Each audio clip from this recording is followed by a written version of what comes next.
વલસાડમાં રામનવમીને લઈ નગરજનોને યાત્રામાં જોડાવા માટે વલસાડમાં આમંત્રણ આપવામાં આવ્યું છે।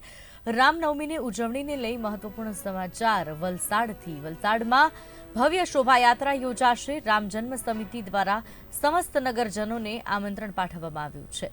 ચોથા વર્ષે યોજાનાર આ શોભાયાત્રા દરમિયાન અનેક આકર્ષક ઝાંખીઓ પ્રસ્તુત કરવામાં આવશે।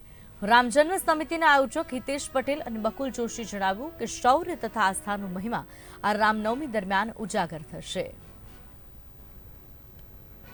આ વર્ષે પણ રામ શોભાયાત્રાનું આયોજન કર્યું છે અને ખૂબ સરસ આ વર્ષે પણ અમને સાથ સહકાર લોકોનો મળ્યો છે। આ શોભાયાત્રા રેલવે ગોદી હનુમાનજીના પ્રાંગણથી નીકળી દાદિયા ફળિયામાં એમનું સમાપન છે અને આપ વલસાડની જનતા આ શોભાયાત્રામાં જોડાય એવી અમે આશા રાખીએ છીએ।